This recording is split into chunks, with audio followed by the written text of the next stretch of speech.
Bom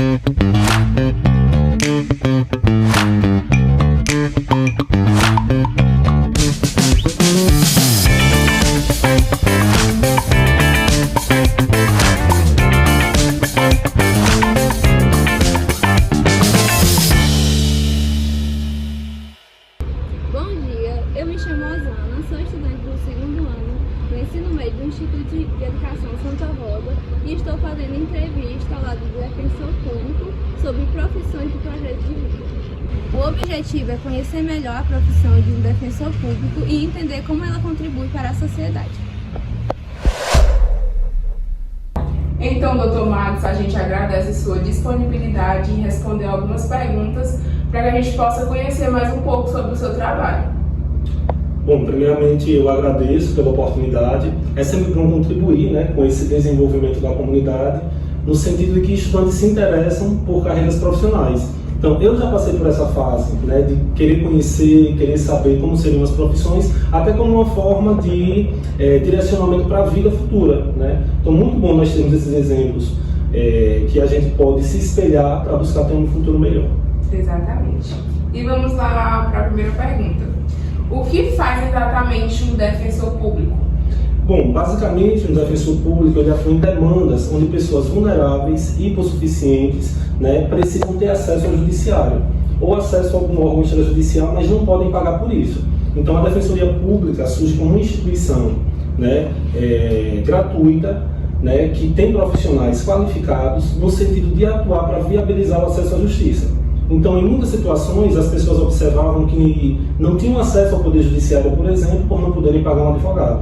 Então, com a Constituição de 1988, esse problema foi resolvido com a criação de uma instituição inovadora e de suprimento de lacunas, que é a Defensoria Pública do Estado. Nós temos duas esferas, temos as defensorias que são dos estados, membros da federação, e temos a Defensoria Pública da União, que atua em causas de competência federal.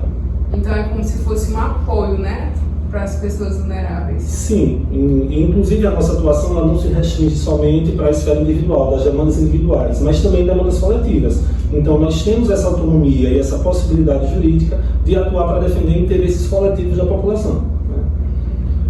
Por exemplo, acesso à infraestrutura para a educação, questão de saúde. A gente tem a possibilidade de atuar com ação civil pública, no sentido de atuar de forma como instituição ou também em parceria com outras instituições para poder acessar o Poder Judiciário e garantir aquele direito para uma coletividade. Porque é muito mais vantajoso para a gente conseguir uma tutela coletiva no sentido de economia processual e de economia de tempo, porque aquela decisão vai servir para um conjunto bem maior de pessoas.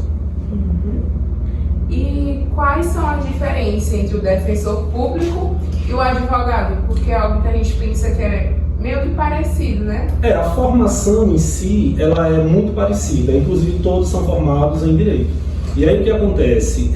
A diferença é que o advogado contratado, constituído ou privado, ele atua para atender quem pode pagar pelo seu serviço. É como se a pessoa contratasse um profissional no mercado, como você vai, às vezes, para um médico particular, você escolhe aquele de sua preferência e você paga para ter acesso a um serviço. Basicamente, a Defensoria Pública, ela pode atuar e ela atua para quem não pode pagar esse profissional. Então, muitas vezes, como advogado privado, ele vive da renda do seu trabalho, ele não quer trabalhar de graça, Trabalhar, por exemplo, sem ter uma contrapartida, até porque ele é um profissional, ele estudou para isso. Então, para as pessoas que não podem pagar um advogado, tem um defensor público. O advogado ele passa no exame de ordem, ele tem um número da OAB que autoriza ele a peticionar, a ter o juiz postulando perante o Poder Judiciário. No caso do defensor público, a sua legitimidade de atuação ela decorre da nomeação e posse no concurso público específico para defensor público. Então é um concurso muito concorrido, são várias fases e demanda um aprofundamento de estudo muito intenso por parte das pessoas que se habilitam para disputarem esses cargos. Como é a rotina de um defensor? Olha, eu sabia que a vida de defensor ela tinha muitas demandas, Mas eu só não imaginava que seriam tantas, né? Porque, por exemplo, eu aqui não tenho hora para trabalhar. Então, por exemplo, como existe a questão do peticionamento eletrônico, como existe a possibilidade de você também trabalhar fora do expediente normal, porque aqui nós funcionamos de 8 da manhã às 5 da tarde, mas as demandas não tem hora, né? Então, por exemplo, às vezes chega um comunicado de uma prisão em flagrante que você tem que se manifestar, às vezes chega uma demanda de saúde de uma pessoa que está precisando urgente de uma tutela judicial para poder conseguir um medicamento, um leito hospitalar, isso não tem hora. Então, assim, é uma vida muito corrida. Assim, eu cheguei aqui em Mirador, fui o primeiro defensor titular, não tínhamos tido antes nenhum defensor titular, só substitutos, e eu peguei uma demanda reprimida muito grande. Então, após um ano que eu estou atuando aqui em Mirador, eu posso dizer que a casa está organizada, que a casa está arrumada, porque hoje não temos demandas antigas, tudo que chega é encaminhado praticamente na mesma semana e não temos pendência nenhuma. Inclusive, minha mesa aqui é uma mesa livre, né? Sem pagar aquela papelada comum dos órgãos burocráticos. O que o senhor fez para escolher essa profissão? Olha, quando eu me formei em Direito, né, na Universidade Federal de Sergipe, eu tinha um leque de possibilidades, né? Eu advoguei um tempo, né? Eu já trabalhei no serviço público lá no meu estado, na Secretaria de Justiça.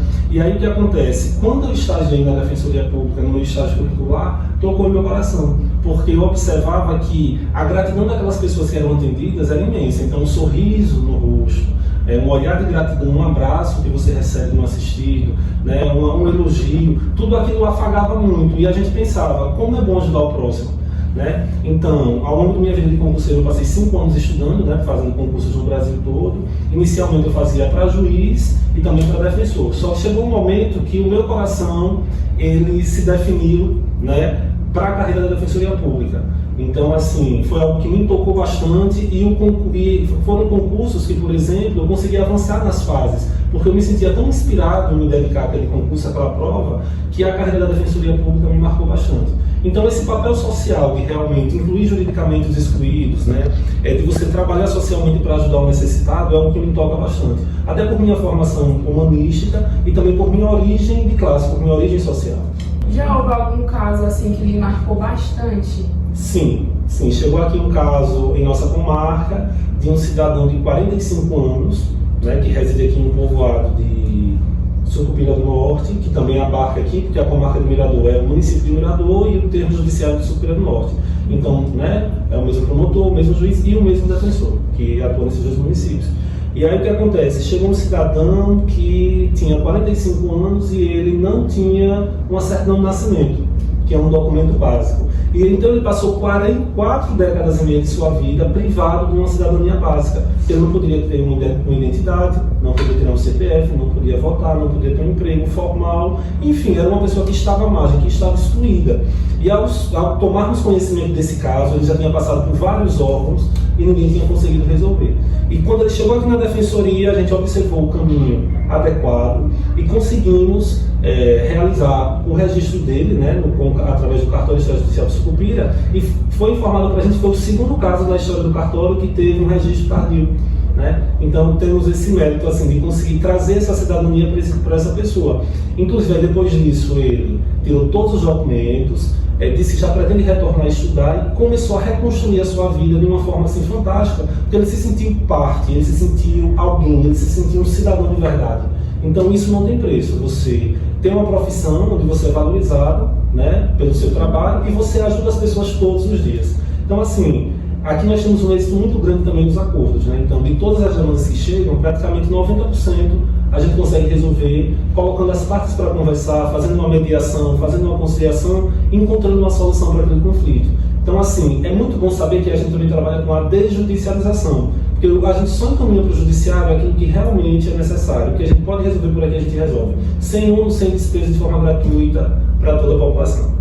Que conselhos o senhor daria para um jovem, um adolescente que não sabe, que está perdido, basicamente perdido, e que necessita saber sua carreira profissional? Olha, eu sempre dou a dica que a gente deve ser autor de nossa própria história. A gente tem que saber assumir os ônus e os bônus de nossas escolhas. Eu sempre segui o meu coração. Eu sentia que aquele caminho que eu estava procurando por mais que, né, em um momento posterior parecesse um caminho torto, mas na realidade era necessário que eu passasse por aquela dificuldade, por aquele problema, por aquele caminho para ser quem eu sou e para estar onde eu estou. Então assim, eu sempre dou um conselho: sigam o coração de vocês.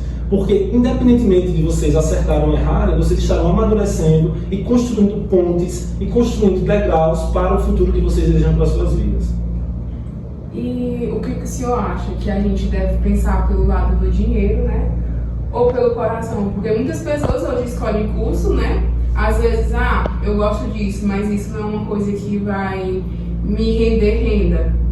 O que o senhor acha? Então, a pessoa tem que ponderar, tem que sopesar, no seguinte sentido: é importante que a pessoa faça o que goste, é importante, mas assim, ninguém vive só de amor, de paixão ou de sonho. A realidade nos impõe, né, necessidades todos os dias. Então o ideal é que a pessoa consiga conciliar o que lhe dê prazer com algo que lhe garanta pelo menos uma renda estável ou uma renda mínima para que você possa tocar os seus projetos de vida. Porque não adianta só você ter uma carreira e não ter uma base material para realizar seus sonhos, né? A não ser que você tenha aquele banco, o que não é uma realidade da maioria dos brasileiros. Então que você busque conciliar o que lhe dê prazer com algo que também lhe garanta uma renda, para que você coloque em prática os seus sonhos.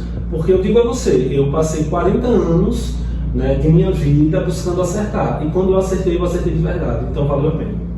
Como o senhor enxerga o papel da defensoria na construção de uma sociedade mais harmônica? Olha, eu acho essencial o papel da Defensoria Pública, porque, por exemplo, pela Constituição Federal, no artigo 134, a Defensoria Pública ela serve como promotora dos direitos humanos. Então, nós vivemos em uma sociedade que historicamente vilipendiou direitos humanos. Já tivemos escravidão, tivemos colonialismo, tivemos opressão, tivemos regimes militares, né? Enfim, exclusão muito intensa, né? Desigualdade. Então, assim, a Defensoria Pública ela atua nesse sentido de buscar que a pessoa tenha seu direito garantido. Nós temos uma Constituição Cidadã de 1988, onde prevê a igualdade formal entre as pessoas. Mas não adianta o fato de termos somente uma previsão de igualdade formal, todos são iguais perante a lei, se nós não tivermos mecanismos de efetivar uma igualdade substancial entre todos os cidadãos brasileiros. Porque uma cidadania sem inclusão é uma cidadania vilipendiada. Então ela age como se fosse uma... Não corta. Qual foi o maior aprendizado em toda a sua carreira? Olha, o maior aprendizado que eu tive na atuação como defensor público foi a questão da alteridade, de saber e conseguir se colocar no lugar do outro. Então, por exemplo, se chega aqui, por exemplo, uma mãe que está com uma criança passando necessidade porque o pai não está pagando uma pensão, ou se chega uma pessoa com uma demanda urgente de saúde, eu, por exemplo, a minha fome cessa. A minha necessidade pessoal cessa, porque eu sei me colocar no lugar daquela pessoa que está precisando de um apoio, de uma ajuda, de um auxílio. Então, ao entrar na defensoria, as pessoas se sentem acolhidas. A pessoa tem um ambiente climatizado, tem um ambiente organizado, tem um sistema preparado para acolhê-la e recebê-la da melhor forma possível. Então, assim, a maior lição que eu tenho é o seguinte: é de entender e saber se colocar no local do outro. Porque não é porque a gente pensar só em coisas individuais e só pensar em um mundinho perfeito só pra gente. Porque a gente vive uma comunidade, a gente vive uma coletividade. Então cada um tem como dar sua contribuição para que tenhamos, né, para que a gente tenha uma sociedade cada vez mais justa e igualitária. Mas não só com uma previsão legal, mas com ações práticas do dia a dia. Então, sei lá, uma coisa simples: não jogar lixo na rua, respeitar uma fila, né, cumprir com suas obrigações como cidadão, né. Isso aí tudo ajuda a equilibrar a sociedade, né. Porque se alguém quer dar um jeitinho, quer tirar alguma vantagem, alguém vai pagar o preço mais cedo ou mais tarde. E ninguém quer ter um ônus que não é seu, né? Então é isso. E essa foi nossa entrevista com o defensor Madison Mello, onde aprendemos um pouco sobre a função da Defensoria Pública e sobre o que ela atua aqui na nossa cidade, explicando algumas dúvidas e entendendo um pouco da função do defensor público.